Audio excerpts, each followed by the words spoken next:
कोपर्डे हवेली जिल्हा परिषद गटातील विकास कामांसाठी शासनाकडून निधी मिळवण्याची जबाबदारी माझी आहे. निधी कसा मिळवायचा याची मला जाण आहे. त्यामुळे निधीची चिंता करू नका. फक्त विजयी निर्धाराने कामाला लागा, असे प्रतिपादन कराड उत्तरचे युवा नेते रामकृष्ण वेताळ यांनी व्यक्त केले. करवडेतील अपक्ष उमेदवार विद्याताई वेताळ, कोपर्डे गणातील पंचायत समिती उमेदवार अमित पाटील व वाघेरी गणातील अपक्ष उमेदवार नीलम पिसाळ यांच्या प्रचार सभेमध्ये ते बोलत होते. यावेळी रामकृष्ण वेताळ यांनी विरोधकांचा जोरदार समाचार घेत सभेत विजयाचा यलगार पुकारला.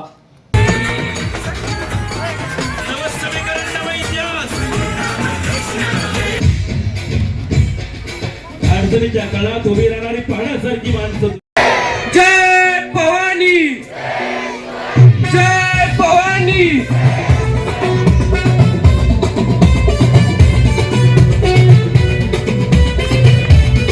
सर्वांनी टाळ्या वाजवायच्या, हात वर करून जोरदार टाळ्या वाजवा. जनसामान्यांच्या कष्टाची ज्याला आहे जाण, हे कायम साधेपणा ज्यांच्या जगण्यात. जनसामान्यांच्या कष्टाची ज्याला आहे जाण, कायम साधेपणा ज्यांच्या जगण्यात. हक्काचा माणूस रामकृष्ण वेताळ,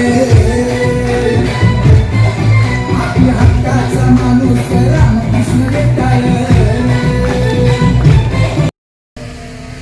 खुर्च्या कमी पडल्या का लोक कमी पडली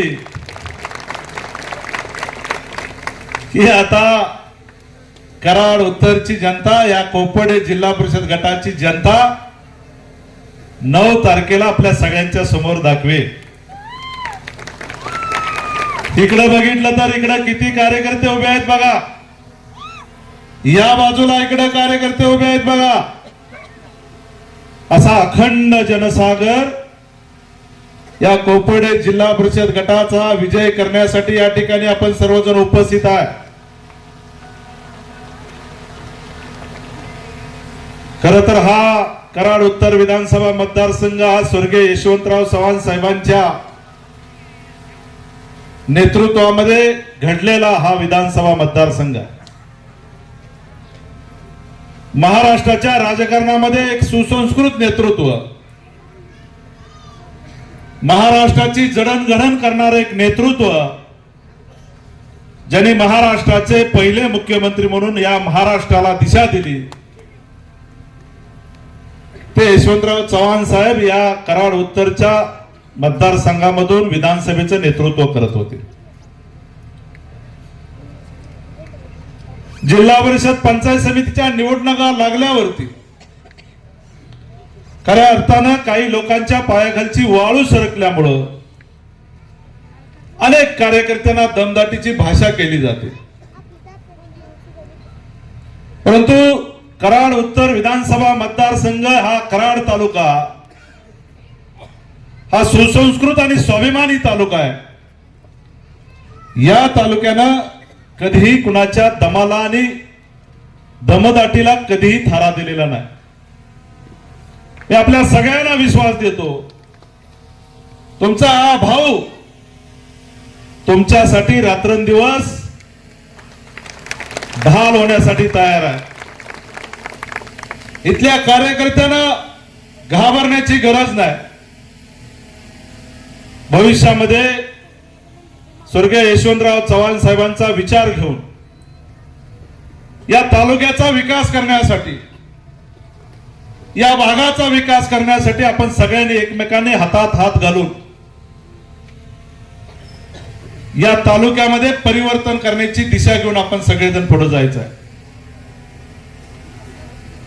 तुम्हाला माहिती आहे, अनेक वक्त्यांनी सांगितलं की जिल्हा परिषदेच्या तिकिटा का नाकारल्या.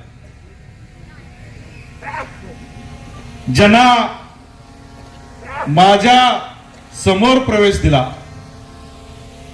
भारतीय जनता पार्टीमध्ये माझ्या समोर काही कार्यकर्त्यांचा प्रवेश झाला, अशी लोक आज मला विचारायला लागले, किंबहुना इथल्या जनतेला विचारायला लागले की भारतीय जनता पार्टीमध्ये यांचं स्थान काय. आज आपण सगळेजण बघताय कराड उत्तर विधानसभा मतदारसंघामध्ये एकाही कार्यकर्त्याला भारतीय जनता पार्टीचं तिकीट मिळालं नाही आणि काल परवा काहीतरी छोटीशी कारवाई केली. त्या कारवाईला काही इथली जनता भीक घालणार नाही. परंतु मला त्यांना विचारायचं आहे, रामकृष्ण वेता, सचिन नांगरे आणि महादेव साळुंके एवढेच कार्यकर्ते भारतीय जनता पार्टी कारवाईसाठी का? अनेक कार्यकर्ते भारतीय जनता पार्टीचा विचार बाजूला ठेवून आज अपक्ष म्हणून निवडणुका लढताय. या ठिकाणी माझ्यावरती सातत्यानं प्रेम अफवा पसरवून कार्यकर्त्यांच्यावरती दबाव टाकून कधीही राजकारण होत नाही. एखाद्याची गळचेपी करून कधीही राजकारण होणार नाही. आता इथून पुढच्या काळामध्ये खरं तर आपल्याला या तालुक्याचा जर विकास करायचा असेल, या तालुक्यामध्ये परिवर्तन घडवायचं असेल तर आपल्या सगळ्यांना एकत्रितपणे काम करण्याची गरज आहे. अनेक जण म्हणतात मी अमका विकास करणार, तमका विकास करणार. मी तुम्हाला दाव्यानं सांगतो, विकास काय करायचं ते रामकृष्ण वेताळा सांगण्याची गरज नाही. कुठलाही व्यक्ती मला रात्रीच्या 1ला 2ला फोन करू दे, त्याचं वैयक्तिक काम असू दे किंवा गावाचं काम असू दे, समाजाचं काम असू दे, कधीही मी शब्द डावलेला नाही. कधीही गेली 15 वर्ष सलग तुम्ही जर बघितलं, माझ्या मोबाईल मध्ये जर माझे कॉल बघितले, मिनिमम 500 ते 600 कॉल दिवसाचे असतात. आपण बसलेले 30 सेकंद जर कॉल मी अटेंड केला तर किती मिनिटं होतात आणि किती तास वेळ जातो हे तुम्हाला सगळ्यांना लक्षात येईल. त्यामुळे मी विकासाची चिंता करत नाही. विकास कसा करायचा, कुठून करायचा हे मला निश्चितपणे माहिती आहे. खरं तर स्थानिक स्वराज्य संस्थेमध्ये निवडून गेल्यावर ते विकास कसा करायचा हे मला चांगलं माहिती आहे. यांना माहिती नसेल, मी 21व्या वर्षी गावाचा सरपंच होतो. गावाला काय लागतं ते मला सगळं माहिती आहे. सगळी प्रोसिडिंग चाचा मला माहिती आहे. 23 नंबर 26 नंबर कुठं काय करायचं सगळं माहिती आहे. या तालुक्याचा विकास करण्याची ज्यांनी भाषा केली त्यांना येणाऱ्या 5 वर्षामध्ये विकास काय असतो ते आपण सगळ्यांनी दाखवून द्यायचं आहे. रामकृष्ण वेताळ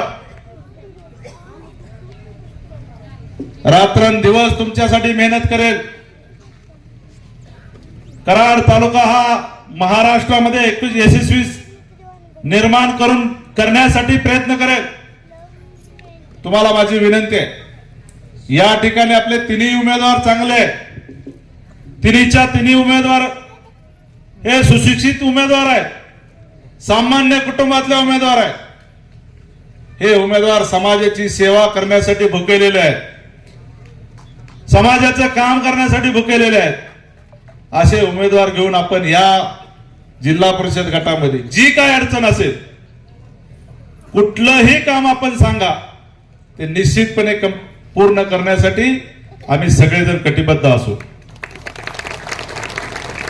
जिल्हा परिषदेमधून कसा निधी आणायचा, पंचायत समितीचा निधी कसा आणायचा, डीपीडीसीचा निधी कसा आणायचा, राज्य सरकारचा निधी कसा आणायचा, केंद्र सरकारचा निधी कसा आणायचा, मी विस्तृतपणे 9 तारखेनंतर प्रत्येक गावामध्ये जाऊन सांगेन. ज्या ज्या गावामध्ये विकासाची अडचण असेल त्या त्या गावामध्ये निश्चितपणे आपण सगळेजण विकास करणार आहोत.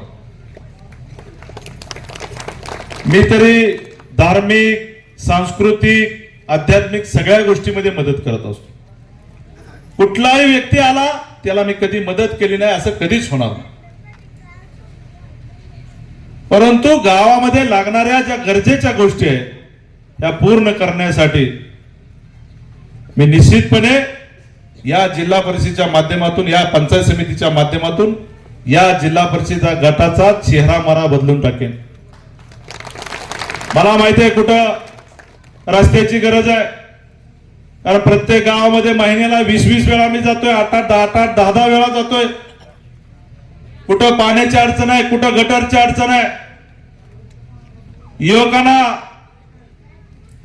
चांगल्या व्यायामशाळा मिळाल्या पाहिजेत, चांगले सांस्कृतिक भवनं झाली पाहिजेत, समाजातले युवक चांगले पुढे आले पाहिजेत, गोरगरीब लोकांना शिक्षणाच्या सुविधा केल्या पाहिजेत, या भागातल्या युवकांना रोजगार निर्मिती केली पाहिजे, या भागातल्या युवतींना चांगल्या हाताला काम दिलं पाहिजे, महिलांना चांगलं काम दिलं पाहिजे, माझ्या माता भगिनींना रोजगार मिळवून दिला पाहिजे, शेतकऱ्यांना 24 तास लाईट मिळाली पाहिजे.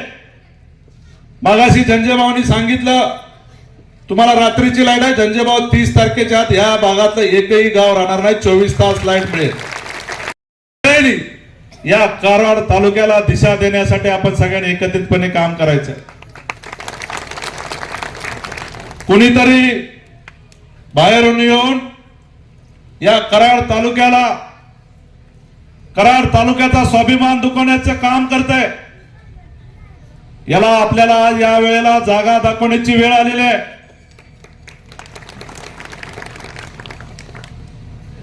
काल परवा कोणीतरी म्हटलं की तुमच्या उमेदवारांनी इंटरव्ह्यू दिला का? तुम्ही सगळ्यांनी बसलेल्या बघितले. मी महाराष्ट्राच्या संचालन समितीमध्ये होतो, मीच इंटरव्ह्यू घेणारा जिल्ह्यामध्ये होतो आणि विद्यावेता नीलम पिसाण अमित पाटलांनी इंटरव्ह्यू दिलेले फोटो सुद्धा आहे. पण या लोकांना का तिकिटा नाकारल्या?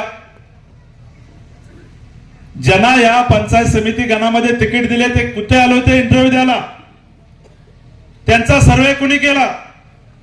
विद्यमान आमदार सांगतात की सर्वे मध्ये अमका फुडवता तमका मागवता. आज इथली समस्त जनता, तुम्ही सर्वे बघा, आता जनता बघा पुढे किती बसलेले आहे. तुम्ही सर्वेच्या नावाखाली एखाद्या कार्यकर्त्याला गाडण्याची भाषा करता, एखाद्या कार्यकर्त्याचं राजकारण समाजकारण संपवण्याची भाषा करता. अशा प्रवृत्तीला कराडची जनता कधीही माफ करणार नाही. मित्र, अनेक गोष्टीचं आमिष दाखवलं जाते, अनेक लोकांना भीतीचं वातावरण निर्माण केलं जाते. परंतु मी दाव्याने सांगतो, या कराड उत्तर विधानसभा मतदारसंघामध्ये गेल्या 10 वर्षामध्ये रामकृष्ण वेतानं अनेक गावामध्ये निधी आणलेला. गेल्या वेळेला या गणातून सुरेश कुंभारला तुम्ही निवडून दिलं. या करवडी गावामध्ये माझ्या नेतृत्वात सुरेशराव किती निधी आला तुम्ही उठून सांगा. तुमचा 60 लाखाला, मी आणलेला किती आणला? जवळपास 1-1.5-2 कोटीचा निधी मी या करवडीमध्ये आणलेला आहे. गेल्या 1.5 वर्षापूर्वी नुसते 30 ते 40 लाख रुपये 25-15 आपण इथे टाकले. तुम्ही 2 वेळा विधानसभा लढला. आता आमच्या जेव्हावर आमदार होऊन सांगता की मी निधी आणेन, निधी दिलाय, अमुक दिले. गेल्या 10 वर्षामध्ये या गावामध्ये एक फुटका मणी आला का? आमदार व्हायच्या अगोदर यांचा फुटका मणी आला का? सांगावं करवडीकरांनी, या भागातल्या लोकांनी एक फुटका मणी टाकला नाही. आमच्या जीवावरती आमदार होऊन तुम्ही आम्हाला धमकावण्याची भाषा करत असला तर ही कराडची जनता तुमची भाषा ऐकून घेणार नाही. कुठल्याही गावामध्ये जावा, गेल्या 10 वर्षामध्ये प्रत्येक गावामध्ये विकासाचा निधी देण्याचं काम हे रामकृष्ण वेताळनं केलेलं आहे. मित्र, राजकारणामध्ये संविधानिक पदावरती गेल्यावरती प्रत्येकाला हे विकास काम करावंच लागतं. कोणी काही पदरच्या पैशानं, खिशातल्या पैशानं विकास करत नाही. तुम्हाला इथं समोर बसलेल्या जनतेने मतं दिली, तुम्हाला निवडून दिलं, तुम्हाला धमकावण्यासाठी निवडून दिलं, तुम्हाला कार्यकर्त्यांना बाजूला करण्यासाठी निवडून दिलं. काही जण म्हणताय की आमचा मला स्वतःचा गट तयार करायचा आहे. भारतीय जनता पार्टी सारखा एक परिवाराचा पक्ष, एक महासागरासारखा असणारा पक्ष कधी असल्या गोष्टीला भीक घालत नव्हता. परंतु तुम्ही या तालुक्यामध्ये सामान्य कार्यकर्त्याची गळचेपी करून आपल्या मनाचं राज्य करण्यासाठी अनेक प्रकार तुम्ही या कराड तालुक्यामध्ये केले, परंतु या जिल्हा परिषदेमध्ये या तालुक्यातली जनता तुम्हाला माफ करणार नाही. मित्र, 2-3 दिवसापूर्वी अनेक काय बोलायला लागलेत, कुठं अफवा काय पसरवायला लागलेत. मला एक जण म्हणले की असे म्हणतात की ती सीट, या तिन्ही सीटात 3 नंबर. काल परवा इथं चाचा इथं मला वाटतं सभा झाली कोणाची तरी, 25 माणसं होती. किती माणसं होती? त्यातली बाहेरची 20 आणि इथली मला वाटतं 5च असतील, 7. आज तुमच्यावरती ही वेळ आली. इथं बसलेला एकही कार्यकर्ता कुणी आम्ही निरोप दिलेला नाही, एक मेसेज टाकला आणि या ठिकाणी या जिल्हा परिषद गटातल्या गावातले लोंढेच्या लोंढे या ठिकाणी या समोर आपल्या समोर बसलेले आहेत. मी सौ विद्या रामकृष्ण वेताळ, कोपारडे हवेली गटातून जिल्हा परिषदेसाठी अपक्ष म्हणून निवडणूक लढवत आहे. तसेच माझे सहकारी नीलम पिसाळ ही तालुका पंचायतसाठी आणि अमित नाना पाटील ही पंचायत समितीसाठी निवडणूक लढवत आहे. करवडी ही एक पावनभूमी आहे. ही पावनभूमी विजयलिंग महाराज आपले मठाधिपती यांच्या पदस्पर्शाने पावन झालेली भूमी. या करवडी भूमीत तुम्ही आम्हाला बोलवून आमचे मनोगत व्यक्त करण्याची संधी दिली, त्यासाठी मी सर्वांचे आभार व्यक्त करते.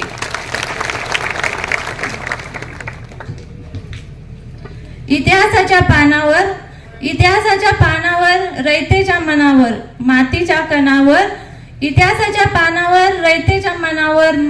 कणावर आणि सर्वसामान्यांच्या विश्वासावर आणि जीवावर राज्य करणारा माणूस म्हणजेच आपले वेताळ साहेब. मी तुम्हाला शब्द देते, येणाऱ्या जिल्हा परिषदेमध्ये तुम्ही आम्हाला प्रचंड मतांनी निवडून दिले, आम्हा तिन्ही उमेदवारांना प्रचंड मतांनी निवडून दिले, तर मी वेताळ साहेब आणि हे पंचायत समितीतील दोघे जण मिळून तुमच्या गावातील विकास कामासाठी आम्ही सदैव 5 वर्ष कटिबद्ध राहू. तुमच्या गाव पातळीवर असणारी प्रत्येक काहीही कामे असोत, हे आम्ही कधीही त्या कामासाठी मागे पडणार नाही. तुमच्या काहीही अडचणी असो त्यासाठीही आम्ही कधी मागे पडणार नाही. कधीही रात्री फोन करा, अपरात्री फोन करा, आमचे वेताळ साहेब हे फोन उचलणारच आणि तुमचं काम हे होणारच. मी एकदा आमच्या साहेबांना विचारलं की तुम्ही हे सगळं कसं मॅनेज करता. मला रोज विचारतात, तू दमलीस का? मी सांगते नाही, तुम्हाला बघितलं तर मला कधीच कंटाळा येत नाही, मी कधीही दमणार नाही. मला अनेक कार्यकर्ते विचारतात, वहिनी थांबूया का, कंटाळा आलाय का तुम्हाला? मी सांगते नाही, मी भाऊंची बायको आहे, मी दमणार नाही.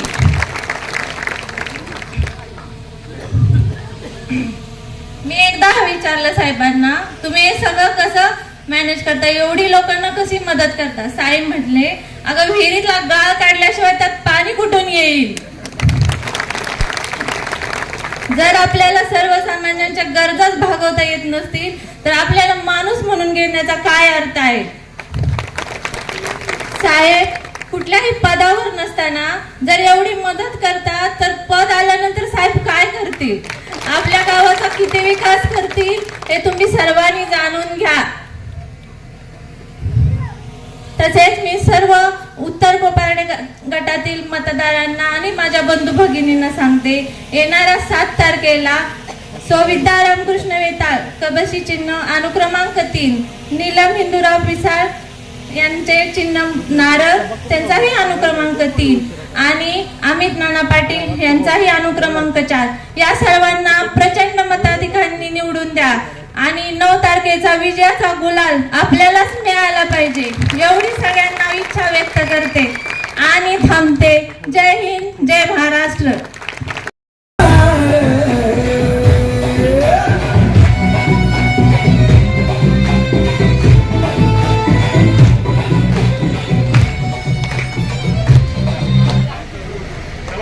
आपल्या सर्वांचे नेते श्री रामभाऊ